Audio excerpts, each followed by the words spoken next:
Welcome back to When I'm Not Podcasting. I have a story in front of me from spectator.us. The story is called Big Dope. And as we talk about cannabis here on this program, when I see hit pieces like this that are unapologetic and just want to go ahead and just damper the industry that I get to talk about, and I get to go ahead and talk about on a regular basis, working on cannabisradio.com and hosting the show called Blunt Business. This story, this is meant to be clickbait and rage bait to enrage everybody. And so I did point this out to our social media channels over at cannabisradio.com to make the point. Okay. There's an image at the beginning of the story where they have a guy who looks like almost like Dr. Jerry Falwell from Liberty University back in the day, right? The televangelist. And they has a doctor that it looks like he's stoned and he has rolled a $100 bill and lit it up.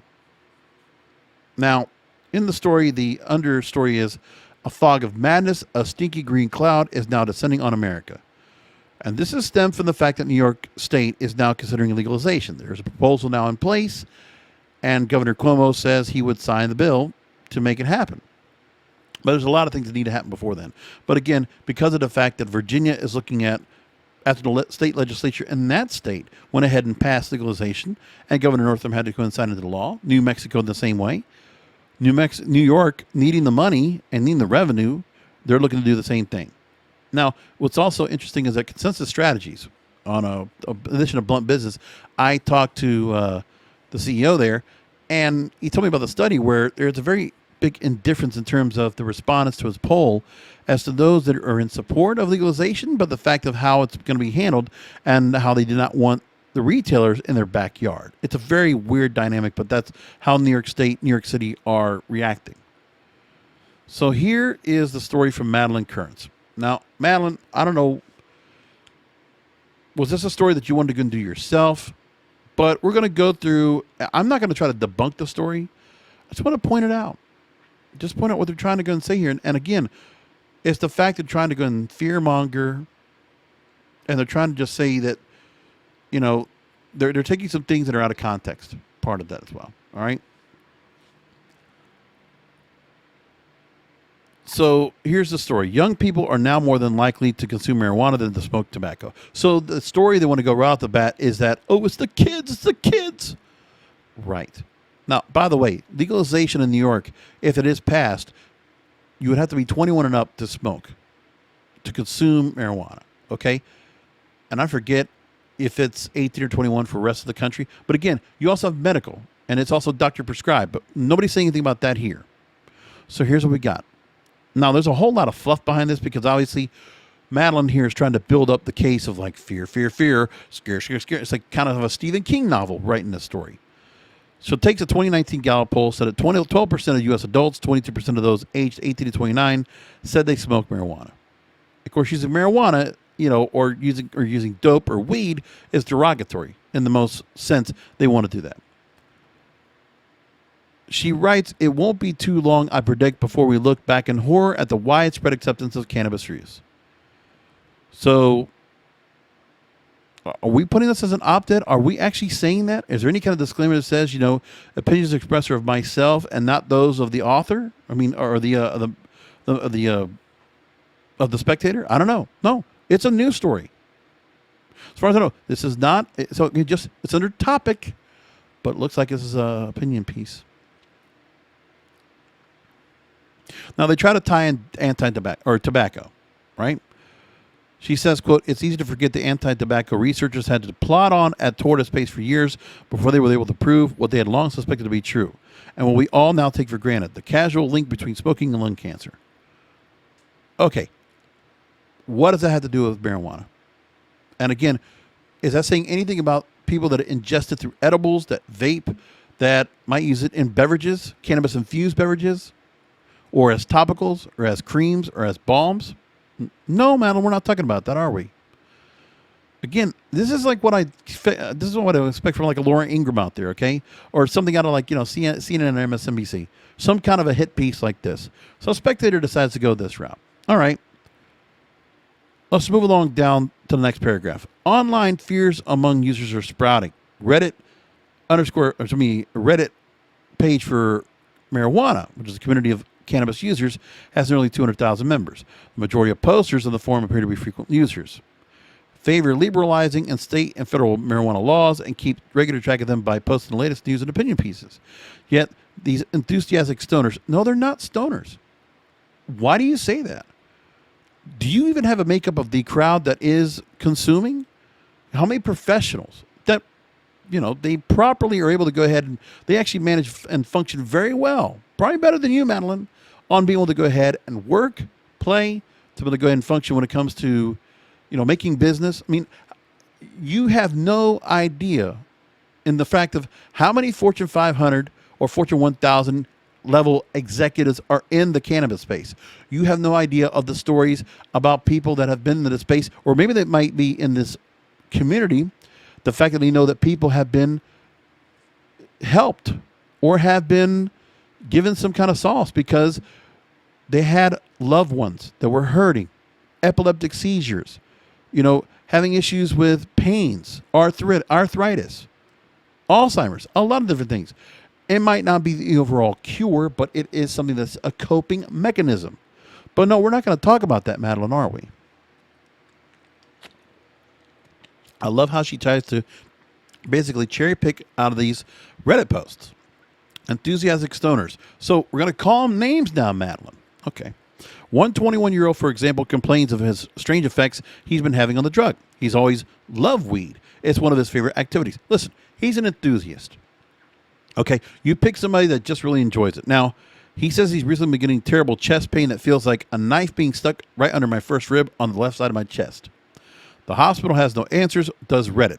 Does it have anything to do with that? No, of course, she takes a story from the New York Times, reporting that dozens of young people have been hospitalized across the country for severe respiratory problems after vaping nicotine or marijuana. Well, do we remember there was a problem with the mechanisms of vaping, the 2019 vape crisis? Or are we going to mention that was what it was? Okay. Do we mention that some of those vaping products were tobacco related? That's why Juul is not regularly on the market as marketable as it once was. You have to buy it more online. Or we're not going to talk about the vape crisis, Madeline. Okay. So doctors and medical experts were unable to identify the causative agent. Well, of course they're not. I mean, they don't even deal with cannabis, period. And there was probably a time where you could probably go to somebody who deals with medical marijuana, a doctor prescribing it, that would understand the effects of it. But no, we're not going to talk about that. You're not even trying to get into the cannabis community. You're going on the outside, taking a pure hit piece on the community. Okay? Now, continues in the Reddit story and goes on and starts talking about just cherry picking stories off of here. So, again, here's what she goes through now. Now she goes back to the tobacco industry later in the story. And tobacco and cannabis, you can't put those together. I mean, the studies of what tobacco does, cannabis, completely unrelatable. I mean, there's tobacco harvested, but then you have the nicotine, the other chemicals and things to be able to create a cigarette. But you're talking about a natural, organically grown plant, which in most cases, very little pesticides or any kind of stimulants or any additives to the plant. It is grown natural, indoor or outdoor grown, or homegrown. So I don't know what she's talking about. Going through the 1950s and the studies when 85% of doctors were smokers. Again, what is this all about? Where she's doing a good job of trying to create her point. I'll give her that. And then she brings up opioids and OxyContin. And again, something that would be addictive. I mean, there are some, again, it's so stupid. Back to the story. Few seem to grasp the greediness of the cannabis industry. We are big marijuana, announced Jamin Shively, a tech entrepreneur, after Washington State's legalization of recreational marijuana in 2013. Again, we're going all the way back. We are moving forward with plans to build a national and eventually international network of cannabis businesses where we are going to mint more millionaires than Microsoft. In the U.S. alone, the industry is valued at $13.6 billion. Quite big growth in the last few years, by the way. Democrats are scrambling into bed with big businesses to shaft the very people they nominally represent. Governor Andrew Cuomo of New York has just announced the allocation of a $100 million cannabis social equity fund to address and correct decades of institutional wrongs to build back better than ever. And that he heralds the economic benefits of his big dope initiative and the opportunity to generate much needed revenue, but opportunity for whom exactly? Well, that's just politicians. That's just government. We're not going to listen. I'll go the fight with you, Madeline. I'll fight to the death for your right to go ahead and talk about where the money's going and how it's being used by government. Like that argument, I'll have with you right there, and I'm fighting with you on that. I am on the line with you talking about that. So Neil Franklin, a cannabis reformer and law enforcement vet, executive director of LEAP, or the Law Enforcement Action Partnership. He says he's greatly concerned about big dope putting profits into the economic interest of people of color as the weed business goes, quote, from the back room to the boardroom. He says the industry has moved from one where people of color were making the money, although illegal, selling on street corners and neighborhoods and communities, into the hands of Wall Street and corporate America. I don't know where he's getting that from. And then how many people do you know that are actually growing it? And second, of people that were actually selling, do you think they were actually selling so much of weed as they are, again, dope? She's using dope in the wrong context. Isn't dope really cocaine? I mean, isn't it more just drugs? And that's the point. She's using big dope or big weed, like, Laura Ingraham would say, because they're trying to make the point of saying, oh, well, weed is it's like something you need to go ahead and cut out. You need to put something to kill the weed. That's thus the name. And the fact that people used to call it weed was another story, but either way, dope, as she wants to call it, she's trying to make the point here that cannabis is a drug, and it's just something that it's just being pushed along, peddling to kids. That narrative you've heard for years. Just like we've heard reefer madness for over a century, right? So she found somebody that was in support, Law Enforcement Action Partnership. I've seen LEAP, they actually kind of got themselves entrenched in the cannabis industry and understanding. I don't know where this all came from, but okay. Now here's the part of the story that really just told me, okay, this is like just a fear-mongering personified. This quote says everything to me. And I actually put this out on a graphic, and I put it up on the Facebook and Instagram posts for Cannabis Radio and on Twitter. Quote, so whatever the vessel's condition or readiness, whatever doubts we might have, it's too late. The bottomless boat has left the harbor. The wingless plane is in the air. Blue and red states alike are turning various shades of green as marijuana laws continue to be liberalized across the country. Critically, however, the FDA, Food and Drug Administration, can't regulate marijuana because it's still federally illegal. This gives big dope, free rein to exploit a calamitous policy alignment and to develop and sell products which not only rapidly outpace any regulations, but also all existing research. Well, you know who's actually stopping the research there, Madeline? The FDA. Okay, no mention of the 2018 FDA or the hemp bill that was passed through House and Senate. And the implementation, the level of public meetings that were asked by the FDA. I mean, Scott Gottlieb, before he left, didn't even get this all implemented and done. But it was under his administration that this bill was passed.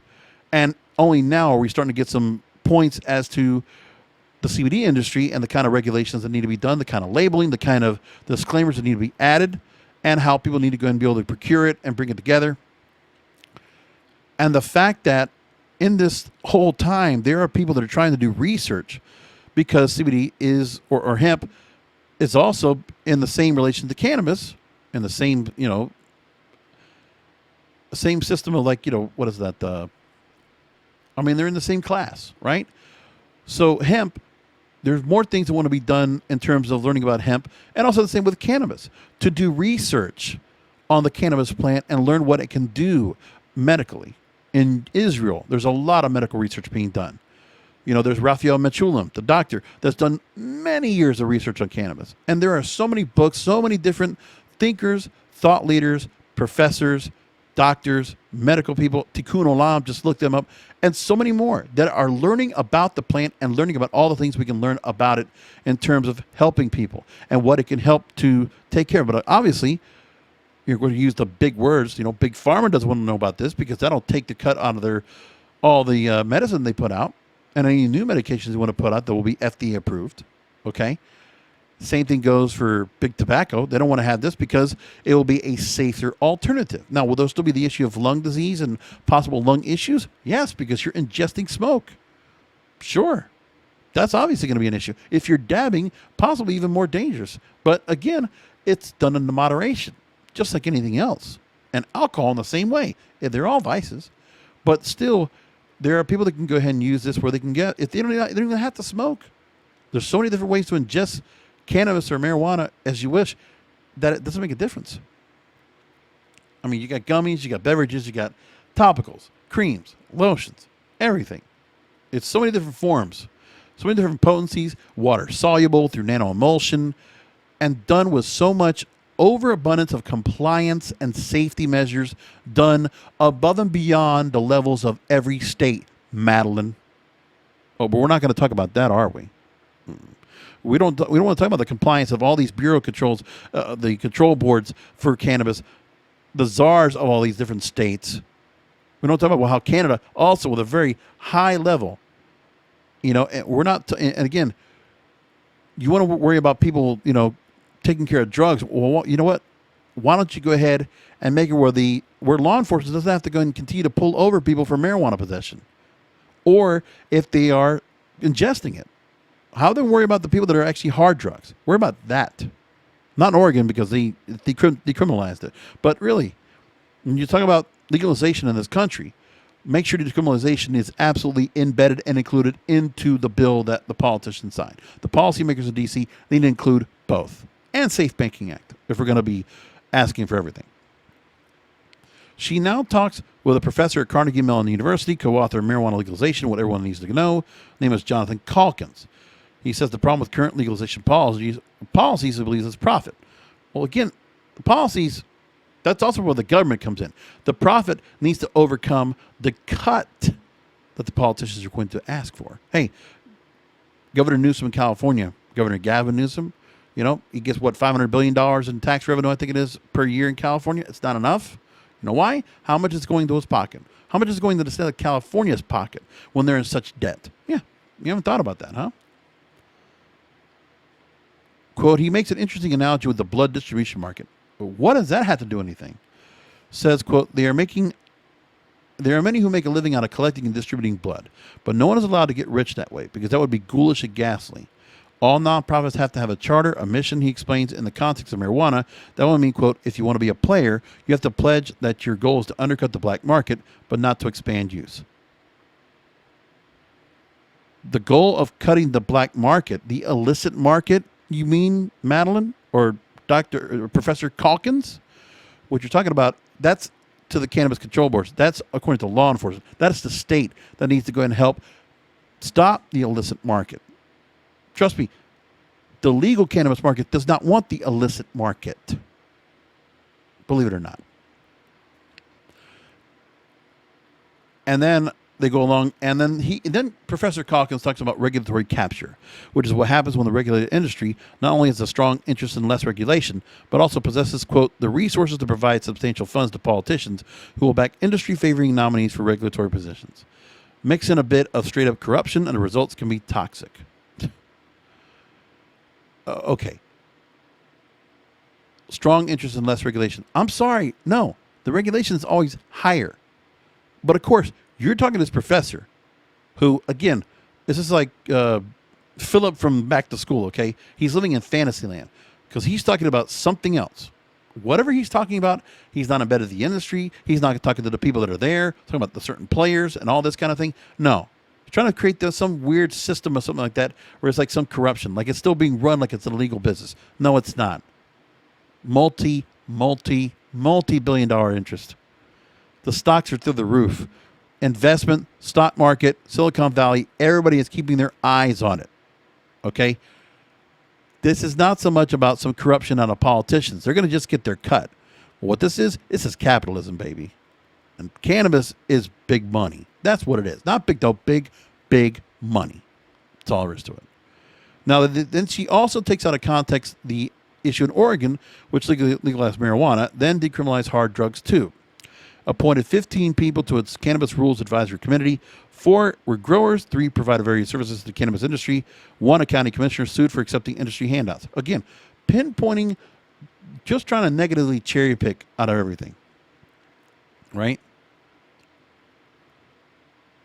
And then she goes to the medical profession, which, you know, by the way, they need to go and protect the pharmaceuticals. The money they're making, first of all, they're not making much money off of all this socialized healthcare that's out there, or all these limited, exchange healthcare plans. All right, they're not making much money. The money they're making is off the drug makers, because they're offering the peddle drugs to them that they can push. So they're going to play nice for the sake of big pharma to keep getting that big fat cash. So don't tell me the doctors here are all safe and, they're all, they're not suspect, because they are. Then they talk about the genetic of a history, people that are having a latent predisposition or family's history of psychosis. Again, this is like reefer madness all over again. You are just playing the hits of the fear-mongering, Madeline. Don't you know that? Combine that context with the fact that weed is relatively cheap. No, it's not. Relatively cheap. Vape pens cost like $50-$60 starting off in California. And, for ounces, I don't even know how much they are. But again, for the high quality grade of cannabis you're getting right now, that's not cheap. I'm sure you know people that know very well. Though if it's cheap, it's from the illicit market. That's where it's cheap. Everybody else, it's pricey. Sorry. Ryan Vandry, professor of psychiatry and behavioral sciences at Johns Hopkins University, he says, quote, from a purely pharmacological perspective, it's important to recognize that cannabis is a drug of abuse. Bullshit, professor. Neurologically, it increases dopamine release of the reward center of the brain, the same that all other drugs of abuse do. Do you have any research to back that up? Have you actually worked with any cannabis flower at all? Seeds? Anything, professor? Where are you basing your information from? And do we have anything at all here, Madeline, that kind of, are you going to try to support the claim you're making, or are you just going to take these people word on their word? What are we doing here? Then she talks to a Scottish psychiatrist. And they talk about what's involved in psychosis, whatever. And moves along, talks about psychiatric schizophrenia. Again, she just goes into another route altogether, which is ridiculous. Now, going more, this is a very long story, by the way. Do such findings published in leading international psychiatry journals give pause to Big Dope? Big Nope. From the business side of things, this all makes perfect sense. Big Dope wants its customers to love its products and to use them as often as possible. So what does it do? It makes a lot of different varieties to maintain interest, which is what commerce is, which is what retail is. Yes, you have many products in a dispensary or a store, and people will buy them. Okay, that's normal. I don't know where she's coming from with that. So people used to smoke marijuana. Now they vape it, eat it, slather themselves with it, and even shove it up their asses. Because frankly, why not? Okay, you don't like it.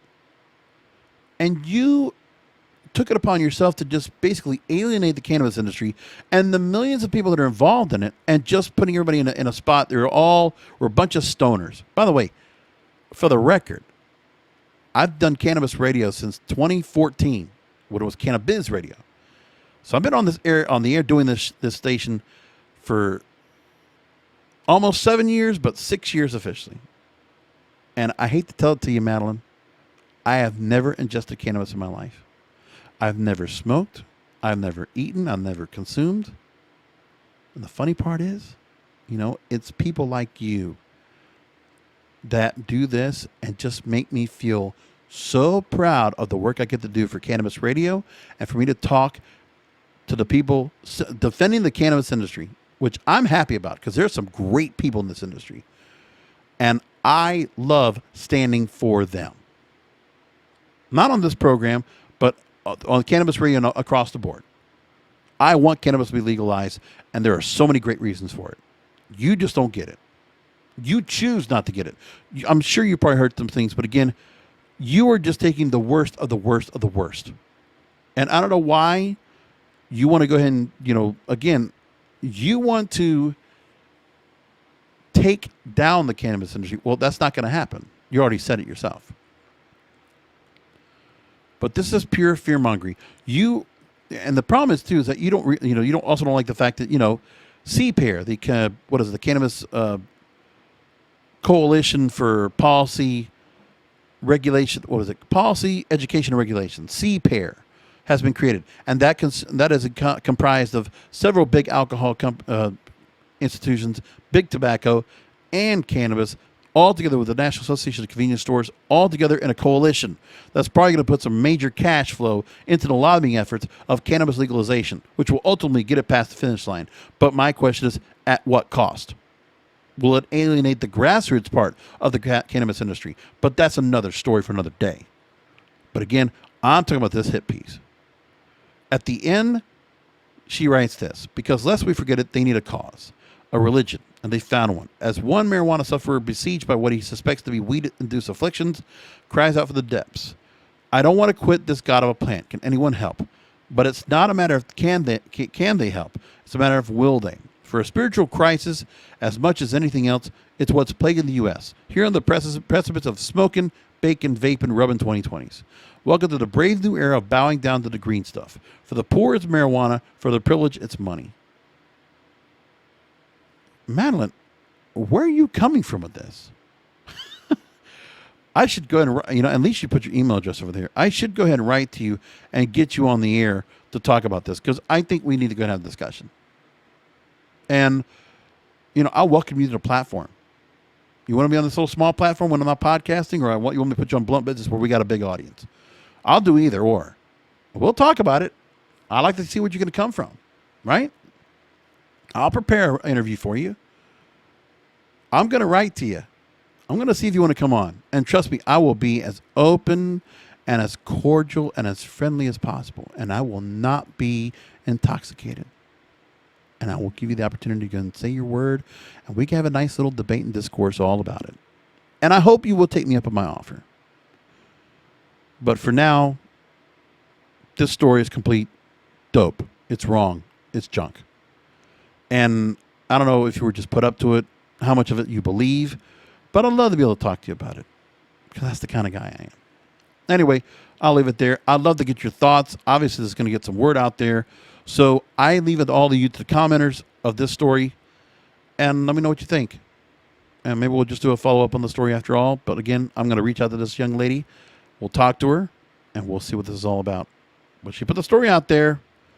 I'd like to see her try to defend it and, come across with where she's coming from. That I like to do.